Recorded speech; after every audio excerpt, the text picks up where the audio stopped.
Alright, quick video on how to put back the regulator and put it back in the air tube. Alright, make sure your bob stem is all clean and inspected. Nothing inside this chamber. Everything's good here. Put the bob stem in. Screw on the other cylinder. Screw it until it's hand tight. Alright, you kind of pre-lube the O-rings. Alright, it's ready to go. Shove it back in. Usually I kind of turn clockwise, right?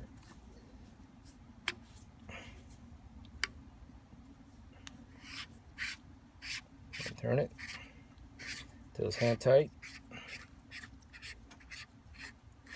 Hand tight, that means when it's hand tight and bottomed out, it's a line. There you go. That section is over. We'll continue on our next step later, our next video. Catch you later.